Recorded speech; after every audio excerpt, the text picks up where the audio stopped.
Welcome to the Proven in Practice podcast. I'm Sasha Schultz. I'm a chiropractor and strength and conditioning coach in British Columbia and a semi-competitive CrossFit athlete. My business is Rehab2Rx, where I specialize in helping fitness athletes optimize their programs, their recovery, and get fitter despite pain or injury. And I'm Jeremy Meredith. I'm a 2-time CrossFit Games competitor, 9 times regionals competitor, and a BJJ brown belt. I'm a former CrossFit affiliate owner for 14 years. My current coaching practice is Ascent Coaching, where I help CrossFit competitors improve their performance by moving better, getting stronger, and improving economy. Did you read through any of the notes that I put together for episode 2? Yeah, at the top it says training for open versus quarters. Do you want to start with that, or do you want to? I think it's an interesting place to start, and it kind of like leads us into what you and I were talking about last night or the night before, whatever it was. What angle do you want to take on that? Like, we kind of talked about where the strengths and weaknesses are of those different types of athletes, those different levels. If there's kind of like an unlimited amount of depth to go into there, so what angle do you want to take? What can their training look like? What should it look like? And what can they do? Okay, so like overview of programming for the different levels. Yeah. Whereas We like did an open athlete can just do classes, right? Yeah. It can be totally random. As long as they're not like 10 years of doing it, they're probably going to continue to get better. Maybe that's what we can talk about is like, instead of saying open quarter semis, we'll assume that we're speaking to people who are interested in competing. And if you are an open athlete, you've probably only been doing CrossFit for like 3 to 6 months. So what do you need to do? Well, you need to keep attending classes. Yeah. And you need to like master the fundamentals. And then like maybe start thinking about nutrition a little bit more, or recovery habits as well. Just as like a, if it's really, if they're coming off some unhealthy lifestyle stuff. Like practically, I think if somebody were to come to me 6 months after joining the gym, be like, I want to like move the needle, the first question I would ask is around nutrition. Yeah. How are you fueling and how are you recovering? Yep. And then I would start talking about training. Yeah. It's good. Gotta have the base. Could have some of those things in place. Yeah. Obviously, it is the base of the pyramid, right? Yeah. For a reason. Yeah. Does it just say nutrition at the base? I can't remember. Yeah. Nutrition, metabolic conditioning. Yeah. So, I mean, sleep could go in there too. Oh, yeah. More like lifestyle, I guess. Yeah. Right? Yeah. Hydration too. Dude, I know people who are like, how much water do you drink? Oh, like I'll have like a cup with dinner. You're like, what? Like one small glass of water per day. And I have coffee. You're like, holy shit. How are you still alive? You know how much you're supposed to drink, right? You pinch the skin on their hand and it just never goes back down. Yeah. Should we frame it as like recommendations? Yeah. I mean, can be guideline, recommendation, kind of. Yeah. Any of those are a reasonable framing, I think. What would you say so open would be lifestyle, then training? Yeah. I think it just like sleep. I think nutrition, there's probably not, I don't know. It really depends where you live. I think by the time people come to a CrossFit gym, their nutrition is not likely to be really, really bad as their sleep. But I could be wrong about that. That's just vibes. Because they could be, the type of person that's cutting sleep short to do more work. And they work really hard and they want to work. And they're cutting their sleep, but they, may already have like a decent diet because they've been thinking about health and then they join the gym. I don't know. That's purely vibes. Yeah. But they're all equally important. Like it's not, I don't think you can rank those. I mean, I still see a lot of people coming into CrossFit with Yeah. like even people that I would consider to be high performers with like a fear of carbohydrates. Oh, totally, dude. It's nuts. So yeah, that one fucking grinds my gears. But I think, I think you can still be healthy in that case. You're just going to be a piece of shit in, in any reasonably high volume performance. Yeah. Well, and that comes straight from CrossFit, right? It's like no sugar, which is like, okay, like, yeah, don't eat candy all the time, but like making people scared of sugar is not helpful. Yeah. So, but yeah, you're right about that one. That one is definitely still my, patients too. Like anytime they bring up diet, they're always like, I've cut out carbs, I've cut out sugar. I'm like, all right. Why? Yeah. Why? Yeah. Why did you do that? I think They're like, well, I don't know. Like, yeah. okay, well, it helps to have a reason before you make decisions. Like I'm going to do this because, not because I read it on Instagram, but because like, and then as soon as you ask that question of like, why? Like, well, I don't know. There's But you nothing need more. to know. I love that movie. It was like about the stuntman with Ryan Gosling and somebody else. And he's like, you can't cut out carbs. It's an entire macronutrient. I don't, what movie was that? The Fall Guy. The Fall Guy? Yeah. Yeah. He's funny. Quarterfinals. What would be your recommendation for that like training style? Like, what are the things that they need to focus on to do well in quarterfinals? You assume that they're going to qualify for quarterfinals. What do they need to focus on to do well in quarterfinals with their training? Get like way more comfortable with RX gymnastics moves, and then get pretty efficient at cycling a barbell. And if you're doing those and you're obviously still doing classes, with all of that, like you're going to have better like general capacity and fitness anyway. You're going to be stronger too so I think those two seem like the focus points. But what do you think?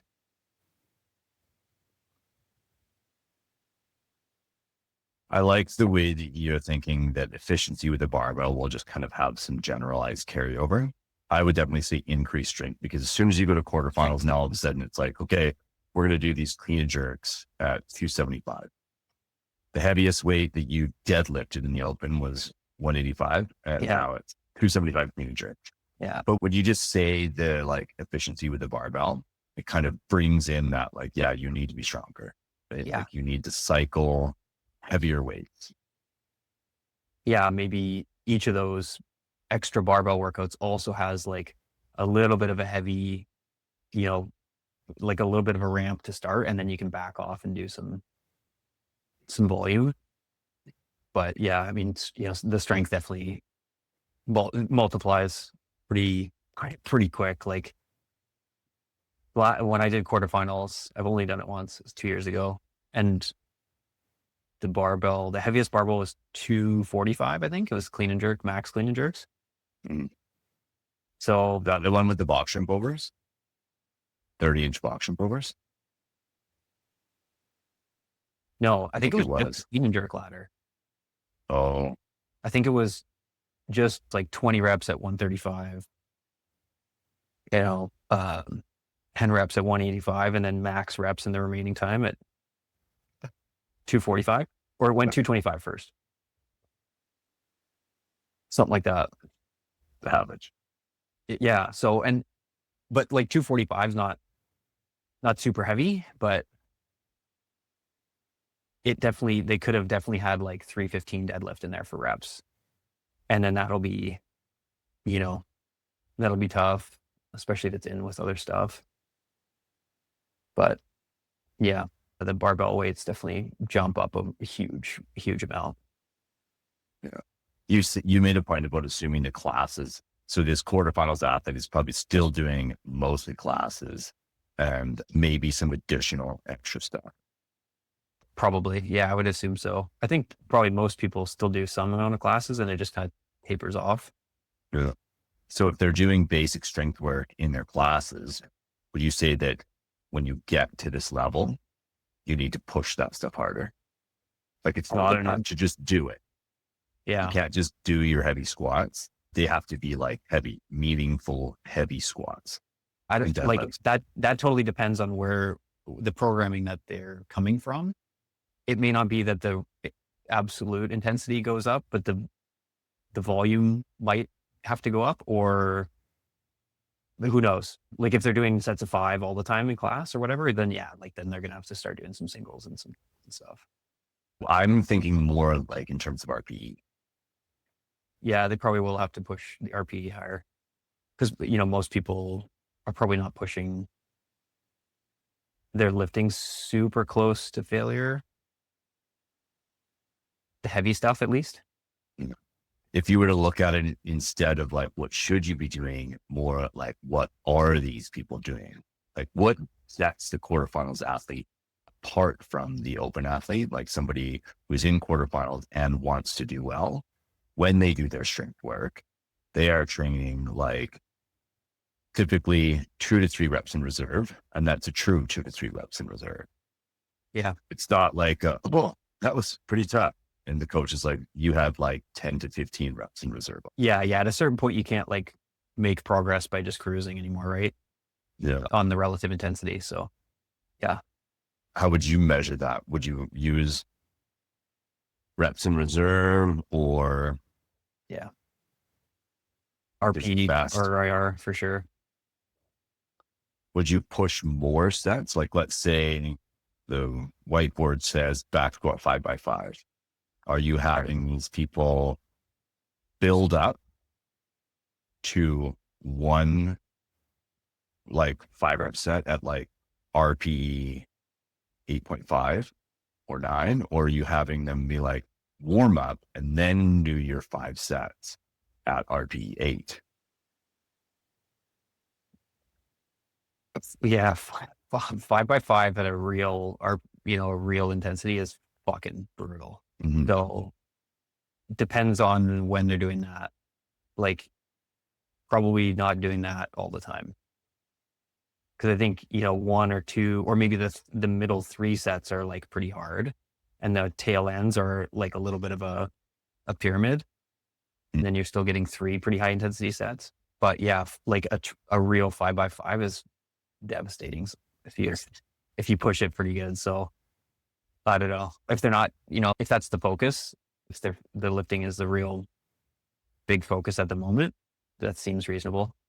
A hard 5x5, and then but like multiple days, right, of those lifts, and then you might want to spare a little bit of volume and just put it on a different day if you can. Mm-hmm. What do you think? Yeah. Do you like the up and down more, or you just like kind of hit harder sessions? Mm. Just depends, right? You gotta kind of weigh what's going on, right? Because you're only getting 25 reps and the cost of those 25 reps is going to be high. So if you do like, 5 sets of 5 across at RPE 8 and your legs are like actually pretty torched from that, and you're just generally experiencing some kind of fatigue, then how much more are you going to be able to do when what we really want to see people do is get better at arch gymnastics movements and moving a barbell like a heavy weight? So what is your Olympic lifting technique work going to look like if that's what you're doing? I guess it depends upon who you are, right? Like if you're already pretty efficient, well, but you only squat 1.5 times your body weight, then you need to focus more of your attention on building strength. And if you're only squatting 1.5 times your body weight, then you should probably be pushing heavy 5x5 crosses, because that's what's going to drive. Well, not even necessarily though. It depends upon your training age. If you're 6 months into training, then you probably only need to do 5x5 building to one heavy set of 5. Do that as long as you can until you stop adapting. And then start looking at driving volume higher. And as you do that, play around with the other pieces that are in the program to accommodate the stress and continue to kind of keep an eye on like training load as measured by internal stress. How is the person responding? What are they saying? Are they missing at weights where they should be fine? It's like, okay, well, I want you to do, 3 sets of 3 squat snatch at 80%. Like, yeah, I went 1 for 3, 1 for 3, 0 for 3. Like, oh, you might be tired. Great session. Yeah. Right. Yeah. But then is there, they're getting to like 2 times body weight back squat or 2.5 times body weight back squat. Then if they are in this quarterfinals position, you're just like, one heavy set is enough. That's all we need. So it's kind of this like this inverse view, right? Here, you don't need much. You'll adapt. So let's just keep it low and we'll keep hitting the Olympic weightlifting technique and the gymnastic stuff. And we can get on some conditioning. And then as that starts to not be enough, if it's still a high priority, then you start investing a little bit more energy into it. And you pull back on the things that aren't as big of a deal. Maybe the first place that I would look, let's say we're use the example because we've been talking about is building squatting strength. So I've got this athlete, they have a 1.5 times body weight back squat. I'm like, okay, we want to get that to 2 times body weight back squat. That's like, we've determined that's the number one priority. Then I'm going to pull back on things like wall balls, or thrusters, anything that's like really high eccentric contraction, like dynamic efforts in the lower body of high volumes. I would pull way away from that kind of stuff. That would be the first thing that I would pull back on to allow a continued application of training stress while maintaining recovery towards the back squat and bringing it up. And then as they get to that point and they kind of come down the backside of that curve, that's when the volume starts to pull back and we're just going to do the bare minimum in terms of intensity and volume to maintain this adaptation. And then, that brings in the post too, right? Like once you're getting up there in terms of strength, those workouts become less and less possible, right? They, if your max back squat is 1.5 body weight, like those workouts, those pretty hard squatting workouts probably just aren't like nearly as taxing as if you're squatting 3 times body weight, right? At the same relative intensity. I think, it's pretty hard to see like a 3 or 4 times body weight squatter doing a 5x5 at 85%. I think that's where a lot of times we can be like, the West Side Barbell guys, they would never do 5x5. It's like, we're not West Side Barbell. We should not be comparing ourselves to people or even like elite raw powerlifters. Just don't even go there. It's not the same. We're not the same. Yeah. And that's nothing is the same. That's one of the things that I had trouble with that post, right? It's like, I just don't think it applies to the athletes that he's talking about, or honestly, in general, for most of it. Yeah. You're talking about the elite level. Even though Olympic weightlifting, we are so far away from what is considered to be elite. Yeah. It's a different conversation altogether. So I think that CrossFitters, you just have to like set your KPI essentially, right? Do whatever it takes to get there and then do the minimum, the absolute minimum that is required to maintain it. Yeah. And you're just like balancing things. And then if you're, at a higher level and you want to push it again to get to an even higher level than that, it's going to take even more work, most likely. Absolutely. So yeah, again, that's just kind of by definition, those has to be true, right? Yeah. More stress, more adaptation. Yeah. What else for quarterfinals do you think?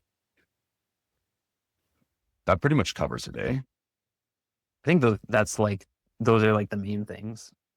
More things come into play in quarterfinals, right? Like rope climbs maybe, or the echo bike or crossovers. Like those other movements are going to start to come in probably a little bit.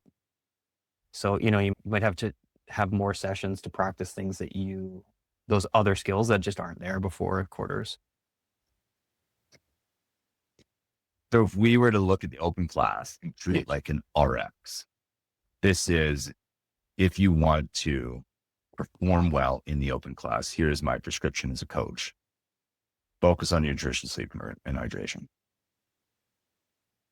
And keep showing up to class. Yeah. And this is a 0 to 6 month athlete, right? Or even like 0 to 2 years, to be honest. Right? It could be somebody who's just like, they've been kind of showing up, putting along, and then all of a sudden something inspires them, right? Like, I want to try and make quarterfinals, and I want to start committing myself to this process. They're doing classes plus. They need to get more comfortable with gymnastics movements. They need to get more efficient with the barbells and heavier weights. Part of that is increasing absolute strength. And to do that, they need to work harder in their classes on the strength section. Yeah. What would you say is the prescription for this group of people? Start training, open gym. If they haven't, to do those extra skill work. And extra strength work probably in open gym, depending on what their classes look like. If they have a ton of strength work already, then open gym sessions will probably be mostly skills. But if they haven't, if they haven't already started open gym, they're just going to have to start adding that stuff, or subbing classes that hit their strengths for open gym that hit their weaknesses. Oh yeah. We could even option. say something more like assess absolute strength. Sure. So that we even know if it's an issue or not, right? Yeah, true. Like maybe they come in from a powerlifting background and they're mega strong. Yeah. Then we could just back off on strength work even, or hit it with like minimum dose. I think we could probably distill it down to start doing some open gym, working on skills, or extra strength if it's needed. Yeah. Or skills. Yep.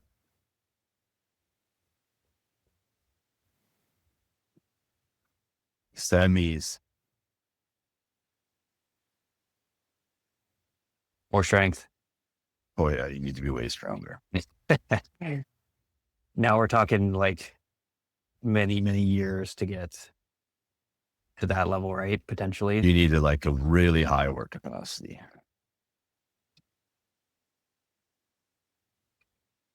Yeah. I would say 2 sessions per day, 5 days per week. Yeah, it sounds reasonable. This is where we could talk about zone 2. Yeah, could be valuable for this. For sure. Do you want to still tackle zone 2 as like a separate, like a whole episode?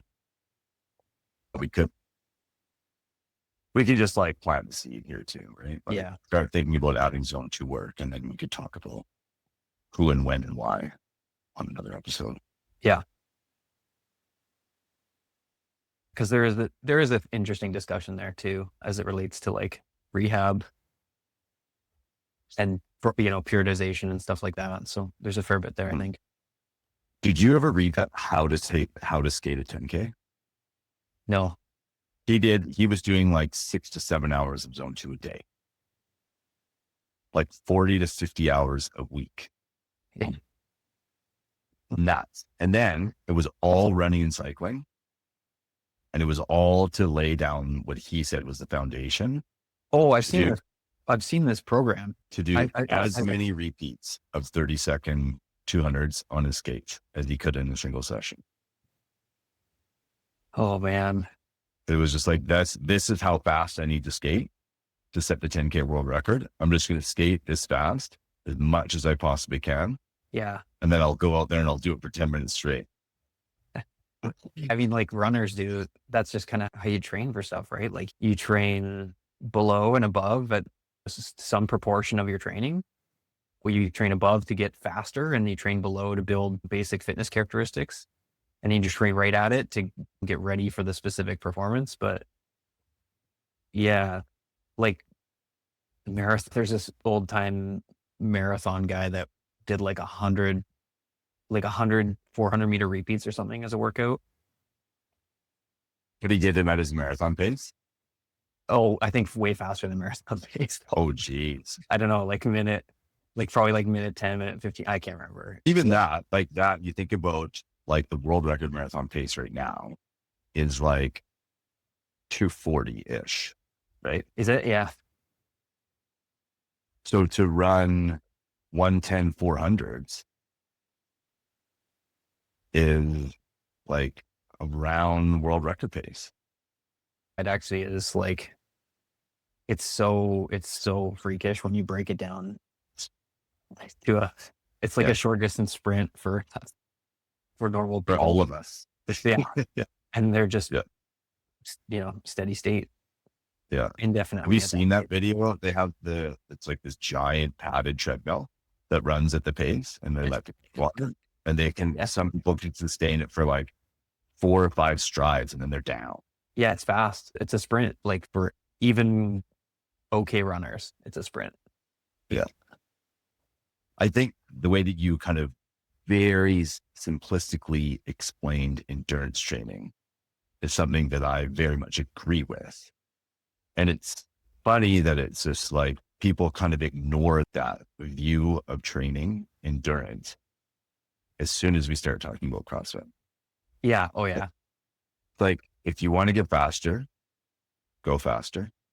If you want to get more enduring, aim to train, do more. And they're just like, no, I'm just going to fucking trend it every time. It's yeah. Or they're like, but what's the WOD though? Yeah. They want the numbers to be perfect and they look Yeah. cool when you write it down. Yeah. Yeah. Yeah. CrossFit is an endurance sport. Let's train it like an endurance sport. What are your velocities for each movement? Like what is your critical power on burpees, on box jump overs, on wall balls, on rowing, on thrusters, on pull-ups, on leg muscle ups? What are the paces that are sustained in these different contexts? Because sometimes you're doing rowing in muscle ups and sometimes you're doing running in muscle ups and sometimes you're doing front squats and muscle ups or shouldered overhead muscle ups, and they all affect each other differently. And like, how do I train around these thresholds of like, this is something that I can maintain for this period of time to make me faster or to make me more enduring? And it seems like it's just ignored. Yeah. I think it's definitely more complicated to like give those prescriptions because, or even have to even measure the data. It's like, because we're doing so many different things, we don't have like 1 or 2 numbers. We don't have like, VO2 max and, average power or whatever you would have, right, for cycling or, your speed and your whatever. So it's definitely more complicated, but I think you can you can get some numbers for sure. Like the WOD science guys are doing it. You're doing it. You can get numbers. You just have to put in some work or you can have, numbers that aren't exactly what you need and you can kind of infer and, kind of apply them with some assumptions, right? Like to other things. So, but most people don't do that. They just kind of like, we're just doing the WOD. Yeah. Yeah. Fast you can. maybe that's one of the things that semifinal athletes really need to know to be able to take their training to that next level. Mm. It's like, what is my map? So one of the tests that I'll have people do, I obviously do like machine tests to kind of get like a physiological profile, get their critical power on all of their machines and just look at it and be like, where are they strong? Where are they weak? Is there a specific kind of like intensity domain that they really thrive in? But I'll do work rate tests. So it'll be like 5 minutes for max muscle ups. Then I just take the total number of seconds divided by the total number of reps, and I get their work rate for that exercise. And then I'll use that to plug into like EMOMs, or I'll use it to help me calculate sets that I prescribe in workouts. So if somebody's, they can do 10 unbroken ring muscle ups, but their 5 minutes score is 30. You're like, well, you've got pretty poor preservation. So maybe we'll do something that's like 3 ring muscle ups, 7 cal ski, and 9 thrusters or 9 front squats at 95 pounds. And we'll do that like 3 rounds rest, 3 rounds rest, 3 rounds rest. Because I'm trying to accumulate more upper body strain for them and just like stretch out their capacity within it. I know that you can do, you got the test is 300 seconds long. You got 30 reps. So you can do 1 rep every 10 seconds. And then so I put an EMOM together and it's like, okay, well, in minute 1, if I want you to improve your score and improve your speed, I'll have you do 8 ring muscle ups because that's faster than 1 every 10 seconds. If you do that inside of a minute. And then the next minute they're working and then they're doing some other type of work. Maybe it's upper body work, maybe it's lower body work, but it's increasing their work rate. Yeah. So it kind of blends against what you're saying, right? Like it's simple, practical ways of saying, okay, well, this is how I train faster. Yep. And this is how I train to be more endurant. Yep. Yep. And then, you have like tons and tons of different ways you could implement that, right? Like there's all those different, ways to structure those bouts. And then if a workout or like a competition workout comes up and it has like, a 20 cal row straight into, a bunch of ring muscle ups or something, even with all of the data that you have, you still don't know exactly like how that's going to go, but you have way better idea, right?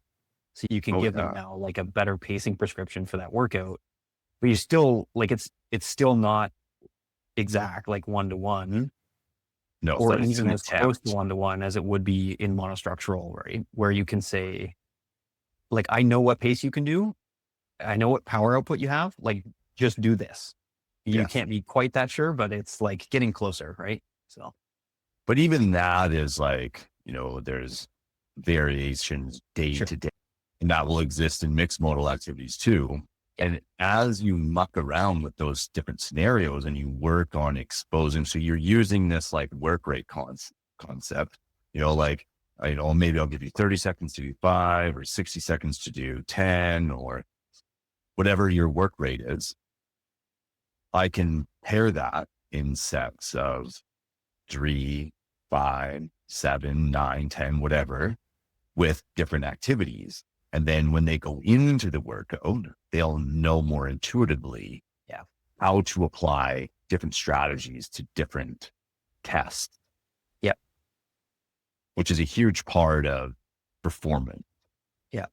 Is like Michael Fitzgerald talks all the time about the map versus the territory, where you can be like, here's your strategy. But, It's actually out there. Like these are blurry lines. It doesn't tell us exactly how things are going to go. It's a close guess. It's the best that we're going to be able to do, but you still need to know how things feel and how to make adjustments on the fly. Yep. All right. What would you say is the RX for semifinals athletes? Strength and volume of everything. Big sets, higher total volume of basically everything. Seems like. Like, you know, the gymnastic skills now have to be, 10s and 20s unbroken, kind of indefinitely, it seems like, or like even bigger sets if it's a really short sprint workout. And then you've got, you're starting to get things that like 8-10 rounds of stuff, right? Like a bunch of rounds, and total volume gets pretty crazy, and they're still holding basically the same pace. Yeah. What do you think? That was 5 rounds of, it was 100 double unders, 20 toes to bar, and 10 front squats at 225. I don't know if that was the order, but we were talking about like, how would you develop strength? If you were to take a quarterfinals athlete and be like, okay, we're going to do 5x10 front squat at 225, it would be like, get fucked. I can't do that. There's no way. Right? Like that is you're talking about 5x5 being brutal, 5x10 just being absolutely soul crushing. Yeah. And that's just like part of one event that takes them 18 minutes to complete. Yeah. 13 minutes to complete or something outrageous. Yeah. Everybody did it unbroken. So if you do it unbroken, you're like a minute for the double unders, you're a minute for the toes to bar. And even if you give yourself a minute for the front squats, that's 15 minutes. So. Yeah. Yeah. But those athletes have now, somewhere between a 360 and a 400 front squat. Yeah. But 10 reps is at, 55, 60%, which is still not easy, but it's not. If you asked me to do 5 sets of 10 at 60% or even 50% of my front squat, like my current best front squat, it would cripple me. Yeah. But not that strong anymore. No. Yeah. But it would still, even if it was 40%, right? Like a relatively lower intensity, it would be crippling. It's still hard. Yeah, for sure. 5 sets of 10 at 185 for me. Well, that's still probably like more than 50% of my best front squat right now. I don't think I could front squat through 70. Yeah, that'd be pretty nice. Even at like 155, I'd be cramping on the 4th set. Oh man, I haven't even done a front squat at 155 yet. So bury me. So the thing for semis, I guess, is specialization. Like you need to be on an individual design program. This is like professional athlete kind of. And you need to crank up your volume and get specific. Yeah. That's pretty much it, right? Like you really need to, if for no other reason than competing at that event is an assault on the body. Yeah. Did you read any of the notes that I put in there regarding what happens as you get fitter? Yeah, let me just open it again. I opened howtoskate10k.com. But I think only the first 20 or 30 are actually worth reading, and the rest is training logs. Oh, yeah. But it's cool training logs, and you're just like, holy volume of training is insane. And a Nordic guy too. So he's like, yeah, I'm biking for like 7 hours a day in minus 20 degrees because I don't like riding my indoor trainer and I can't run. Holy shit. Yeah. He's got his both upper and lower lips filled to the brim with snooze. Yeah. Not Hank tractors on his fucking bike tires. Yeah. It's Oh crazy. yeah, for sure. Did you watch any of the mountaineering, ski mountaineering in the Olympics? No, The dudes are sprinting uphill on skis. It's nuts. I saw that one guy though, and the one who ended up winning it. I think he's like now they're calling him the Michael Phelps of the Winter Olympics or something like that. Yeah. Running uphill on his skis at a 320 kilometer. Was that the same That's what I'm guy? talking about. Yeah. The sprint ski mountaineering.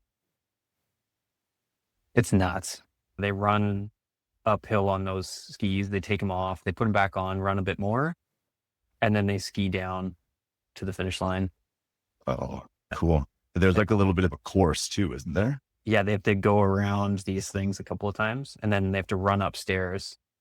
And they were just like all kinds of people falling on the stairs, slipping on the stairs. It was one of the more fun things to watch, in my opinion, for the Winter Olympics, because it was pretty crazy. Like there's a lot going on, and it was short and sprinty, so Oh, yeah, that's pretty cool. it was solid. What were your, like, if you were, when you saw that post, it was like, elites need to do less, not more. What was the first thought that popped into your head?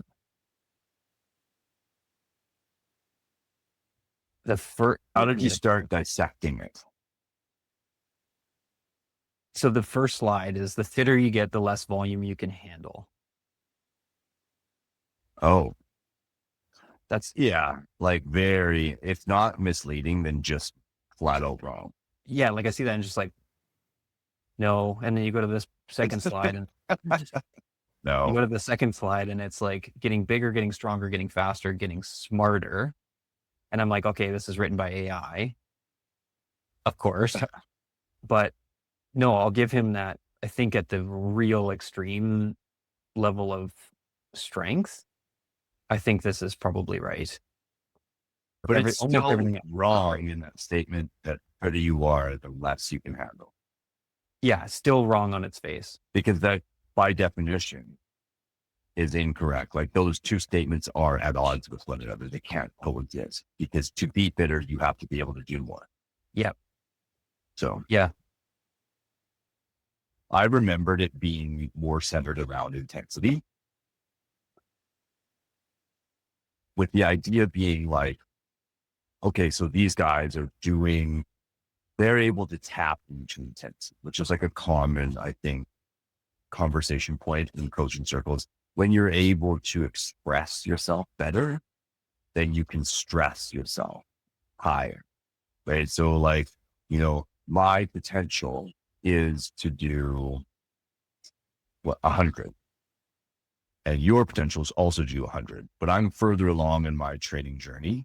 So when I train hard, I hit 90 on a regular basis. And when you train hard, because you are able to tap into intensity and you're younger in your training journey, you're only repeatedly hitting 70 of your potential, which on the surface, I think makes sense.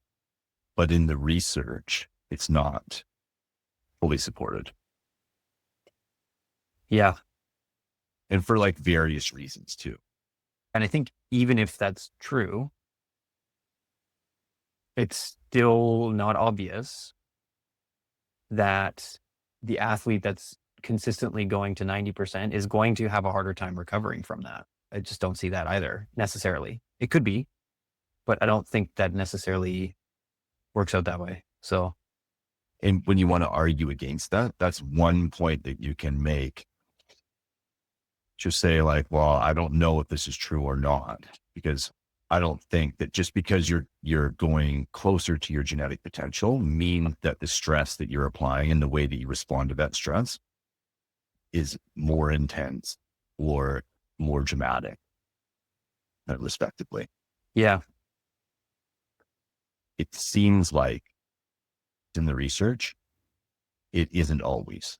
Yeah. And even less likely, right? In a lot of ways. In a lot of ways, it's actually less taxing because you're so much more economical that it actually has fewer negative consequences. That's like one of the things that kind of disguises itself as more intensity is when your economy improves, you actually use less energy. So you could be using the same amount of energy. So it could be the same like external stress and internal stress. It feels the same. If you were to ask me, how hard was that on a scale of 1 to 10? Oh, it was an 8. And how many calories did I burn? And what was the VO2 cost of that exercise? It was the same. But because I'm more economical, I can do the same amount of work and it can cost me way less. Exactly. So it's not really like it can disguise itself as you are operating at a higher percentage of your potential. Therefore, you're applying more stress. It's like, no, I'm just better now. Yeah. I've just moved more economically. Like my tendons do a better job at the thing that I'm asking them to do. I'm way more coordinated in my movements. Like I'm just better. So that's one thing that happens when you get fitter by performance standards, not just like measurable fitter, is that you just have a lower cost of exercise. Efficiency too. You just have like a higher oxidative capacity. So you produce more energy at a lower total caloric cost. Like your type 1 and type 2 fibers get more mitochondrial density. Your muscles get more capillary density. Mm-hmm.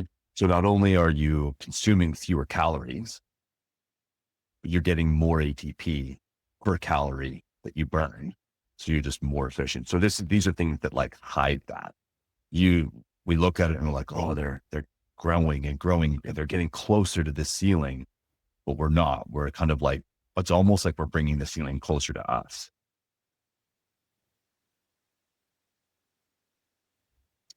Yep. Mm. And then on the second slide, he gets into like, the intensity thing, right? It's like more capacity doesn't mean more tolerance, which like neither of those two words are specific. So I think you just have to like, I don't know what to do with that one. What is the Capacity, slide? you could literally use capacity and tolerance interchangeably in some contexts. So he's kind of saying that just because you can do more doesn't mean you can tolerate more. Yeah. When you're like, this was written by AI, like, yeah, it was, because that doesn't make any sense. Exactly. You have to be able to tolerate more if you're going to be able to do more. Yeah. I mean, if you can use those words to mean the same thing. So there's a sense in which it is literally the same thing.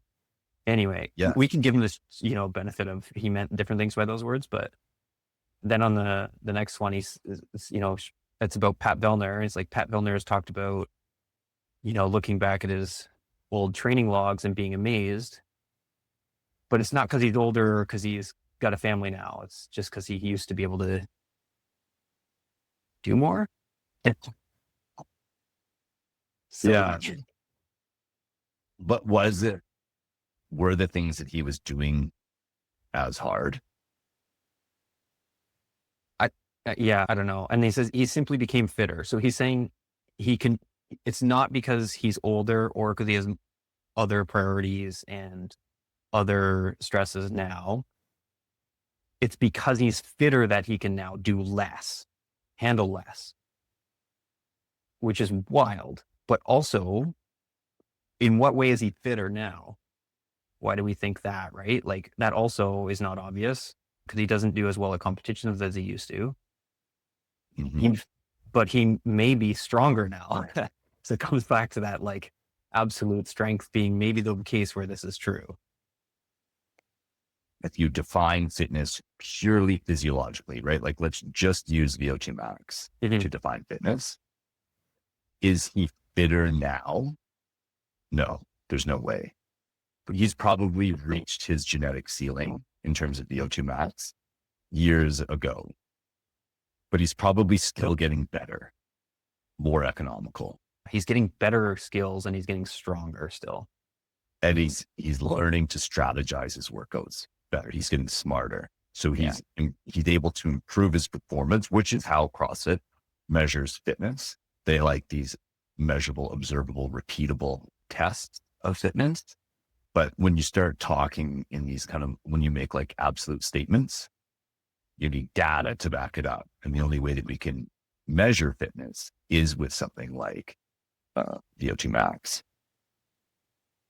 or lactate threshold or something like that, right? Something that we can keep an eye on, because there's too many variables in individual tests, especially when those tests are different all the time.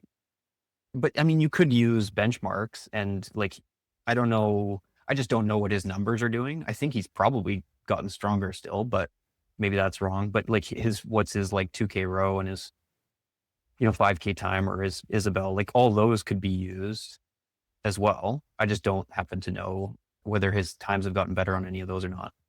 I think as soon as you went to monostructural, it would be a no. Probably It's not. where they are. He might eke out like a 1 or 2 second PR here and there, but he's not a specialist. So it's like, what does that even mean? If you were like an Olympic rower, you would know what your 2K is. Whereas for us, it's like, oftentimes you'll say, what's your 2K? And they'll say, well, my best is, right? Like, I don't know what it is definitively, but the best that I've ever done is this. Kind of like when you start working with a beginner athlete, or what's your 1 RM back squat? Like, I've never tested it before, but here's my 3 and my 5 and my 8 from recent training. You're like, well, that's probably not even your 3 RM or your 5 RM or your 8 RM, but we can get a good idea of what your 1 RM might be around based off of this. And that's kind of what CrossFitters end up in that box is. So you don't even know if they're getting fitter or not. Yeah, true. There's a deeper level of complexity there. Yeah. Even with the performance the performance outcomes, it's still not necessarily indicative of a true change in fitness over those. Yeah. Yeah. Right. Is he fitter? Yes. What was the slide? It's because he's fitter. Something globally. So slide 3, it says he's surprised by how much he used to do. It's not because he's older, and it's not because he has more stress. It's because he's fitter that he's surprised at how much he used to do. So like, he used to be able to do more. Now he can do less. He can do less because he's fitter now.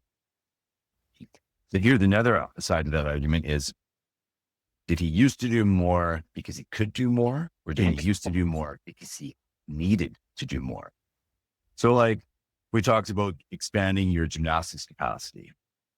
So that's going to come from the physiological side, the like muscular endurance, the ability to deliver and consume oxygen and dispose of waste, recycle that waste into new energy. And there's also going to be the economy of the effort. And you want to get to this kind of like KPI of like, okay, can you do 40 unbroken toes to bar or 50 unbroken toes to bar? What's the minimum standard? And so you're training really hard because you're kind of behind the 8 ball on all of these qualities. You need to be able to do 40 unbroken handstand push-ups straight. And you need to be able to do 20 to 25 unbroken ring muscle ups. And you need to be able to snatch 275. And you need to clean and jerk 335. And you're just like, trying to get it all done. And then very slowly you start checking these things off your list, and they move from priority to maintenance. Then that kind of begs the question is like, was he training more because he could or because he had to? Now he doesn't have to, because he can do all of those things. And the motor patterns are so locked in, and he's so good at CrossFit now that he just doesn't really need to do what he used to do to stay as good as he is. Yeah. Well, getting better, I don't know. Right? Like, some of those things compared to what he used to do, some of those things would take more work to improve right now. Mm-hmm. But not necessarily. But is that going to lead to better performance? Right. Yeah. So his priorities are different now. It's all measured in performance. So if he can do it, he can. If he needs to get better, then he can just focus on those things that he needs to get better on. It's like, I don't need to do all these toes to bar anymore. I can already do 5 sets of 20 unbroken with double unders and heavy front squats mixed in between. I'm fine. I don't need to worry about doing toes to bar twice a week. I can do them every other week and I will maintain that skill. And as long as I do like 2 flexion based bending sessions per week of 60 to 100 reps, I'll be fine. I will continue to maintain that quality. So I can do GHD sit-ups. I can do maybe burpees. You could sub into that. I can do toes to bar. I can do V-ups. I can do L-sit holds. As long as I'm training the quality, because my motor patterns are so good, I'll get better. Now, at what point do we just say this person has reached their genetic ceiling in terms of fitness, as measured by VO2 max, the strength that they're going to do, like the balance of their fitness profile, and all of our energy needs to go into getting better. So we want to train fresher, right? Like we're already there. Adding more stress is not going to make us better. But if we can train a little bit more fresh, then we can be more present in our training. We can make better decisions around training. And that's where we're going to see improvements in performance because we're training smarter. It's not about pulling back intensity or volume because you're so fit that you can't handle the intensity and volume, which when you say it, you're like, It just doesn't make any sense. I'm so fit that I can't train as much as I used to now. Yeah, it doesn't. And I certainly can't train as hard. It's like, no, maybe I just don't need to, so I won't. And I'll prioritize doing something different. Yeah. Yeah. There's actually quite a bit of research around it too, which was interesting that I was able to find. So there was like a lot of it is soccer players, sprinters, cyclists, and runners, single modality, kind of like a lot of money around it. So it's easy to do research in it. Highly trained athletes have a higher pain tolerance, so they can suffer harder and for longer. They have a higher central drive, so their ability to voluntarily activate muscles under fatigue and stress. They have a lower perception of effort. There was a really interesting study that I read talking about high physical fitness and the response to stressful psychosocial environments. And they did a bunch of kind of like metabolic and whatever testing on these guys. And the fitter they were, or the fitter group, had a lower psychosocial response, stress response to stressful psychosocial situations. So that just kind of lends to that, like, you know, the same amount of stress, even if it's non-specific, is interpreted in a different way. So their perception of effort is just different, meaning that they can probably train closer to their ceiling than we are even capable of reaching. Like they can train outside what we can even reach, and it still feels easier to them than it does to us. Yeah. Makes sense. Adaptation.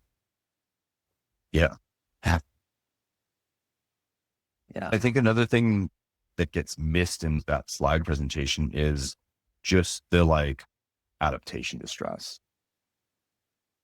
and how a lot of people still view it as this like input response, like that gas syndrome or the gas model, the general adaptation to stress, where noxious stimulant, the alarm phase, and then the response phase, and it's all based around homeostasis. And it's like a very predictable cycle response to stress, where as research has come along, it's just not that way at all. It's way, way, way more complicated than, you know, last week we did 3x5 at 85%. This week, 87.5%. And it'll be the same amount of stress. Yeah. Because, you know, you've adapted to it and you had your 7 days in between. It just simply does not work that way. It would be amazing if, because we said a week is 7 days, that biology adapts and said, that'd be nice, huh? Yeah. That would be easier for sure. Yeah. I think that kind of wraps up everything I had for notes. I mean, the big takeaway is it's super complicated. A good coach should monitor the response to the stress that they're applying to you on a regular basis. So it has far less to do with training age, fitness level, elite versus advanced versus intermediate status, and more to do with how you respond to whatever the stimulus is. And it could be more influenced by lifestyle factors, like stress outside of training, work, family, whatever, or poor recovery habits, sleep, nutrition, hydration, or even just things like novelty. Like, you put in a new hamstring or core exercise for a guy and they're like, oh, I'm really sore from that exercise. And you're like, well, you shouldn't be. You're an elite athlete, but that's just how stress works. It had nothing to do with their level of fitness. It had to do with the degree of novelty. Yep. Yeah. Novelty's killer. Any closing thoughts from you? What's that? Any closing thoughts from you? I think we covered it pretty well. The rehab angle parallels that really well. There's all of the structural adaptations that come along with these practices, right? And that gives you more resistance to injury, not less, as you develop. But there is all of those individual considerations, and there are, lots of complexities in there. So it's not just like you're fitter, so you're less likely to get injured. That's not quite that simple, but with practice in general of something, your resistance to injury with that thing with good recovery is probably less in general. Yeah. Oh, yeah. Yeah. So that's just how it works, right? Like things build and adapt to the stress as long as you give them the chance, and then you have slightly more tolerance to that same stress again. So yeah, it parallels pretty well. And then there's just, lots of specific considerations depending on the individual and the context and stuff. So, but yeah, I think they parallel enough that we don't have to rehash it all. Yeah. The TLDR is that being fitter does not, in fact, make you less fit. Yeah. Let's clip that. That's the podcast. Just that sentence. Yeah. Cool. You got to go, hey? Oof. Yeah. Time to get really nervous. Good luck. Thanks, Hans. Yeah. We'll see what these legs can do after all that fucking time off. Yeah. Good luck, man. Let me know how it goes. Thanks. Yeah. I'll see you soon.